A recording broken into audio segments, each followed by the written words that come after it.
technical glitches and inconsistencies during the exam. Recall, out of the 1.9 million candidates who sat for the UTME, over 1.5 million reportedly scored below 200 out of the maximum 400 marks, raising concerns across the education sector. In West Africa, Mali's military government has announced that it has dissolved all political parties, approving a recommendation publicized last month that spurred unprecedented protests in the capital, Bamako. A statement read on state television said the decision had been validated by military leader Assimi Goïta, who seized power in the West African country after coups in 2020 and 2021. Earlier, a national conference of political actors in Mali recommended naming Goïta as president with a 5-year mandate, as well as dissolving the parties. According to party officials and human rights activists, 3 opposition politicians are feared to have been abducted in recent days, raising fears of mounting repression. In East Africa, Tanzania authorities have arrested a senior opposition official, Amani Golugwa, as he was departing for a political conference in Belgium. Golugwa's arrest comes amid rising concerns over an intensifying crackdown on opposition figures ahead of the country's October elections. Tanzanian police confirmed his arrest in a post on their Instagram account, writing that Golugwa has a trend of leaving and returning to the country without following legal procedures. Golugwa had been due to represent his party in Brussels at a forum organized by the International Democracy Union, a grouping of centre-right parties that Chadema belonged to and which also counts the British Conservatives and US Republicans as members. Idu, in a post on X, condemned the unlawful arrest and assault of Chadema's, noting that silencing opposition voices violates the core of democracy and called for his immediate release. The Ugandan government has introduced a bill in parliament that would allow military tribunals to prosecute civilians months after the country's Supreme Court ruled the practice unconstitutional. Minister of Defense Jacob Maxson Oboth introduced the Ugandan People's Defense Forces Bill 2025 on the floor of the House yesterday, where it was referred to a House committee for scrutiny. The top court's January verdict forced the government to transfer the trial of opposition politicians and former presidential candidate Kizza Besigye to a civilian court, where state prosecutors have charged him with several crimes, including treason. Political allies and lawyers for Besigye, who has lost to President Yoweri Museveni in 4 elections, say the accusations are politically motivated. City Common Club filed Trump-led sanctions on Syria to give nation a fresh start. So stay with us.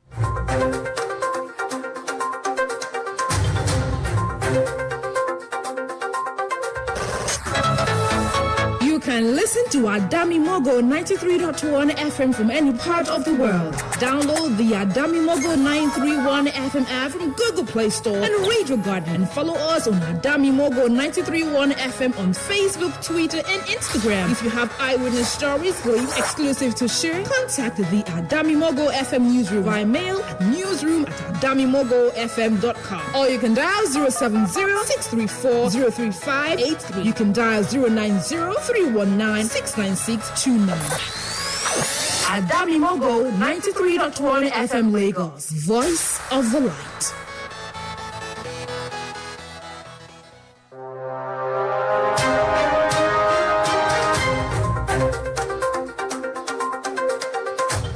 Glad you're still there now to the rest of the news.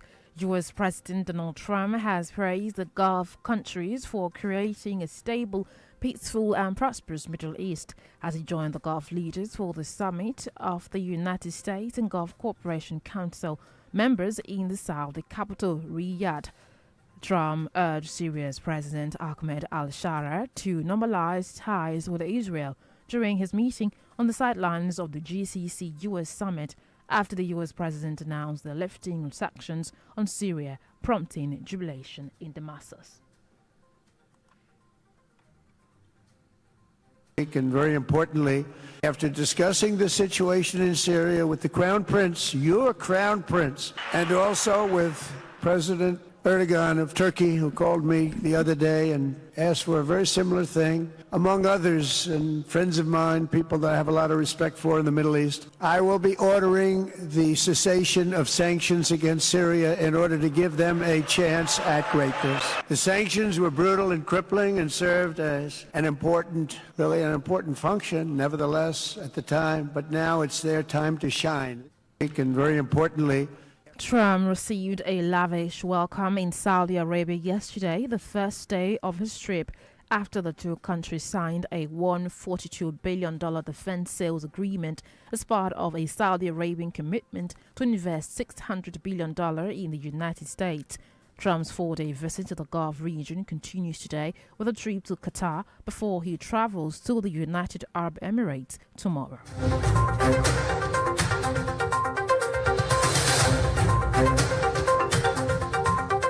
The Scottish Parliament has voted in favour of a bill that would allow people living in Scotland with a terminal illness to take their own lives, bringing the proposal a step closer to becoming a reality in the country.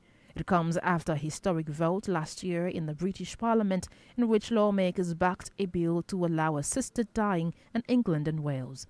Ahead of a final vote, the assisted dying for terminally ill adults in Scotland will move to a committee stage where it will be scrutinised and amended by members of the Scottish Parliament.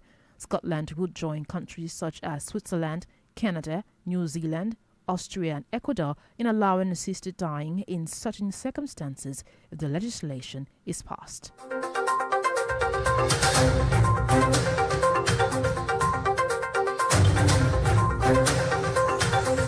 French President Emmanuel Macron has promised to impose new sanctions on Russia in coming days if Moscow fails to agree to a ceasefire, mentioning financial services and oil and gas as possible targets. Macron's sanctions comments echoed those of German's Chancellor Friedrich Merz, who recently threatened a significant tightening of Russian sanctions ahead of the peace talks in Istanbul. Earlier, speaking in an interview, Macron suggested that France is open to stationing its nuclear weapons in other European countries as a deterrent against Russia. In case of violations of this ceasefire, we agreed that massive sanctions would be prepared and coordinated amongst the Europeans and with the United States. In addition to the ceasefire, to work on robust and lasting peace, we will continue to provide our military and financial support to Ukraine for it to resist. In case of violation, Macron added that the goal of Ukraine, France and allied European countries is a ceasefire on land, in the air and at sea, and to discuss the issues of territories and security guarantees.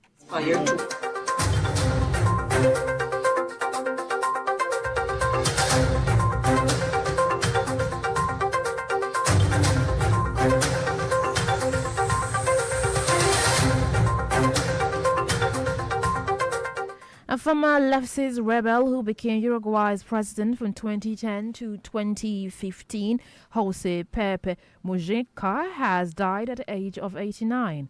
Uruguayan President Yamandu Ossi announced his death in a social media post yesterday. Mujica had been diagnosed with throat cancer in 2024. He became an icon even beyond Uruguay's borders as he led his country to pursue environmental reforms, legalize same-sex marriage and loosen restrictions on marijuana. He also was celebrated for maintaining his simple lifestyle even during his presidency when he eschewed the presidential palace in favor of the farmhouse where he grew flowers. The United States and China have slashed sweeping tariffs on each other's goods for 90 days today, after a temporary ceasefire in a brutal trade war that roiled global markets and international chains. The reduction came into effect just after midnight Washington time today, a major de-escalation in trade tensions They saw U.S. tariffs on Chinese imports soar to up to 145% and even as high as 245% on some products. U.S. President Donald Trump, in an interview broadcast, said Washington now had the blueprint for a very strong trade deal with China that would see Beijing's economy open up to U.S. businesses. President Xi was interrupted because of COVID, obviously, but outside of that, I've always had a great relationship, a lot of respect for him, and we'll see how that all works out. But we have the confines of a very, very strong deal with China. But the most exciting part of the deal, it was mentioned, but we don't talk about it yet. That's the opening up of China to U.S. business. And that would be like opening up a whole new world, and I think it would be even better for China. So I think we'll be able to make that deal, I hope. Washington and Beijing agreed to drastically lower sky-high tariffs in a deal that emerged from pivotal talks at the weekend in Geneva. And now talking sports, Nottingham Forest striker Taiwo Awoniyi has been placed in an induced coma to aid his recovery from urgent abdominal surgery. The Nigerian international underwent the procedure on Monday night, having suffered a serious injury during Sunday's 2-2 draw with Leicester. There is no suggestion that the 27-year-old's condition is life-threatening, and it is understood that the coma will help restrict his movement and regulate his heart rate.